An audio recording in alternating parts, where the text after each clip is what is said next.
Bismillahirrahmanirrahim. Assalamualaikum warahmatullahi wabarakatuh. Kembali lagi di channel saya, Pojok Ilmu ID. Dengan saya, di sini saya akan melanjutkan pembahasan atau lanjutan dari audiobook sebelumnya, yaitu tentang Seni Hidup Minimalis dari Franzen J, yaitu yang kedua.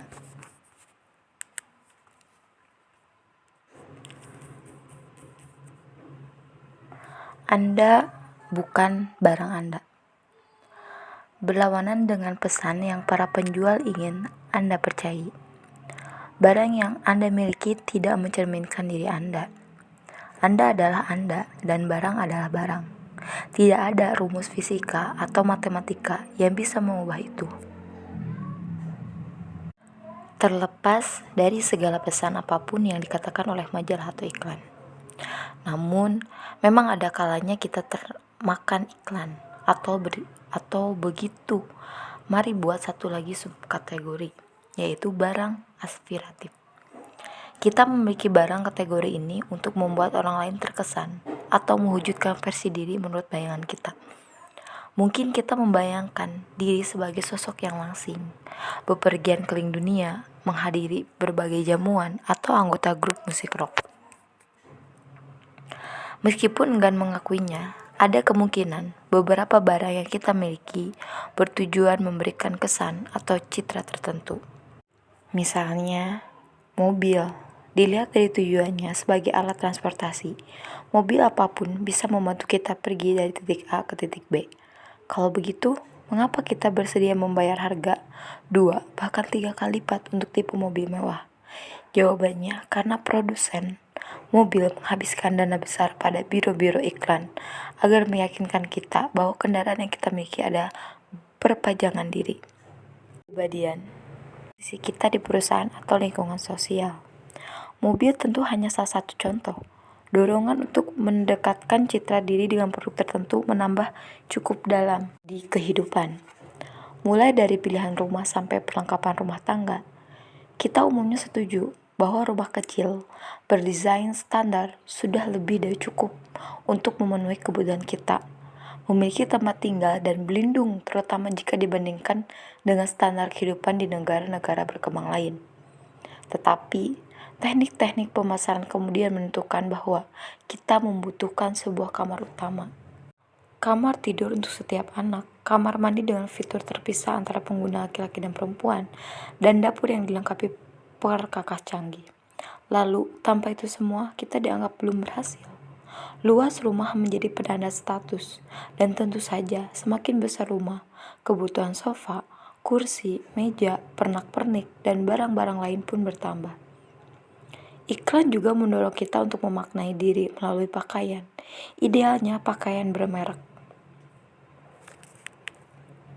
Padahal, perbedaan merek tidak membuat pakaian kita lebih hangat, tas lebih kuat, atau hidup kita lebih glamor.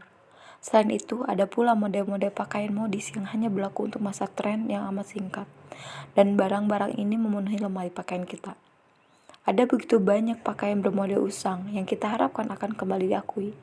Nyatanya, tidak seperti selebritas. Sebagian besar dari kita tidak membutuhkan pakaian dalam jumlah besar. Tidak seperti tokoh-tokoh terkenal, pakaian dan aksesoris kita yang kita kenakan tidak akan memancing perhatian atau komentar publik.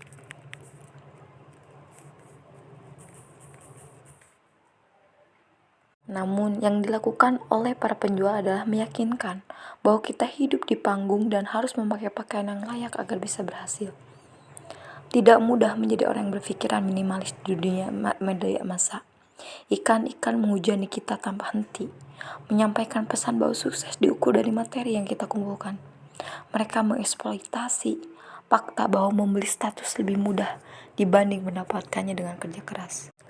Berapa kali kita mendengar lebih banyak, lebih baik, berpura-puralah hingga benar-benar berhasil, atau pakaian menentukan pemiliknya. Semua perasa ini hendak mengatakan bahwa semakin banyak barang, semakin kita bahagia. Padahal semakin banyak barang, semakin repotlah kita. Bahkan semakin banyak pula utang kita. Pembelian segala macam barang yang kita miliki memang menguntungkan suatu pihak, namun bukan kita. Ada salah satu statement, tidak mudah menjadi orang yang berpikiran minimalis di dunia media massa. Sebenarnya, diri kita tak bisa diubah oleh produk apapun. Kosmetik mahal tidak akan menjadikan kita model terkenal. Peralatan berkebun mahal tidak akan menjadikan kita tukang kebun andal. Kamera canggih tidak akan menjadikan kita fotografer dengan deretan penghargaan. Namun tetap saja kita merasa ingin membeli dan menyimpan barang yang mengandung semua janji itu. Janji menjadikan kita lebih bahagia, cantik, pandai, orang tua atau pasangan yang lebih baik, lebih dicintai, lebih rapi, dan lebih mampu segalanya. Cobalah lihat dari sisi lain. Jika hal-hal yang dijanjikan barang-barang itu belum terwujud, mungkin memang sudah saatnya melepaskannya. Sama halnya, produk konsumen pun bukanlah hal yang akan mewujudkan suatu pengalaman. Kita tidak butuh gudang yang penuh dengan peralatan kemah, olahraga, atau renang. Yang kita butuhkan adalah waktu berkualitas dengan keluarga. Bukan setumpuk mainan atau hadiah yang akan menjadikan hari raya penuh kesan, melainkan berkumpulnya kita dengan orang-orang tercinta. Mengumpulkan benang, buku masak, dan berkotak-kotak alat kerajinan tidak menjadikan kita penjahit yang andal, koki, atau manusia yang super kreatif. Kegiatan itu sendirilah, bukan barang-barangnya. Yang penting bagi rasa pemenuhan dan pengembangan diri. Kita juga seringkali sulit melepas barang-barang masa lalu dan bertahan dengan barang-barang tertentu yang membuktikan prestasi atau siapa kita. Berapa banyak orang yang masih menyimpan seragam tim ekstrakurikuler sekolah, jaket dengan inisial sekolah, piala, atau buku catatan masa kuliah dulu. Dalam upaya membenarkan keberadaan barang-barang ini, kita beranggapan bahwa ini adalah bukti pencapaian. Padahal siapa yang perlu mengeluarkan hasil tes matematika hanya untuk membuktikan kita lulus mata pelajaran itu? Namun, justru barang-barang ini yang seringkali berada dalam suatu kotak entah di mana, tidak terlihat, dan karenanya tidak bisa membuktikan apa-apa. Jika ini yang Anda alami, mungkin sudah waktunya melepas barang-barang usang dari suatu masa lalu Anda. Saat menilai barang-barang dengan sikap kritis, kita mungkin terkejut melihat betapa banyaknya barang yang mengenang masa lalu, melambangkan harapan atau masa depan, atau melambangkan sosok yang kita khayalkan. Sayangnya, memberikan terlalu banyak ruang, waktu, dan energi untuk barang-barang tersebut membuat kita sulit menjalani hidup dan menghargai momen yang sedang berlangsung ini.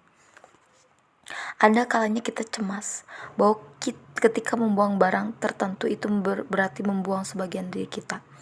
Sejarang apapun memainkan sebuah biola, misalnya, atau sejarang apapun mengenakan sepotong gaun malam, begitu kita menyingkirkan keduanya, tindakan itu seolah menghentikan kemungkinan untuk menjadi pemain biola atau seorang sosialita. Terlebih lagi jika harus membuang barang kenangan masa sekolah. Jangan-jangan kita akan merasa tidak pernah lulus. Ingatlah bahwa kenangan, mimpi, dan cita-cita tidak terbatas pada barang, melainkan ada dalam diri kita sendiri. Barang milik kita bukanlah kita. Yang menentukan siapa kita adalah tindakan, pikiran, dan mereka yang kita cintai. Dengan membuang puing-puing waktu luang di masa lampau, upaya yang tidak pernah selesai, dan khayalan yang tidak pernah diwujudkan, kita akan mendapatkan ruang untuk kemungkinan-kemungkinan baru dan nyata. Barang-barang aspirasi adalah perlengkapan bagi versi diri yang kita impikan. Kita harus membersihkan barang-barang ini agar punya waktu, energi, dan ruang untuk benar-benar mengaktualisasikan diri kita sendiri, serta meraih setiap potensi yang kita miliki. Alhamdulillah di bab 2 tentang Anda bukan barang Anda sudah selesai. Insyaallah nanti kembali lagi di poin selanjutnya atau di bab 3 dengan saya di channel Pojok Ilmu ID. Akhirul kalam, tetap semangat. Wassalamualaikum warahmatullahi wabarakatuh.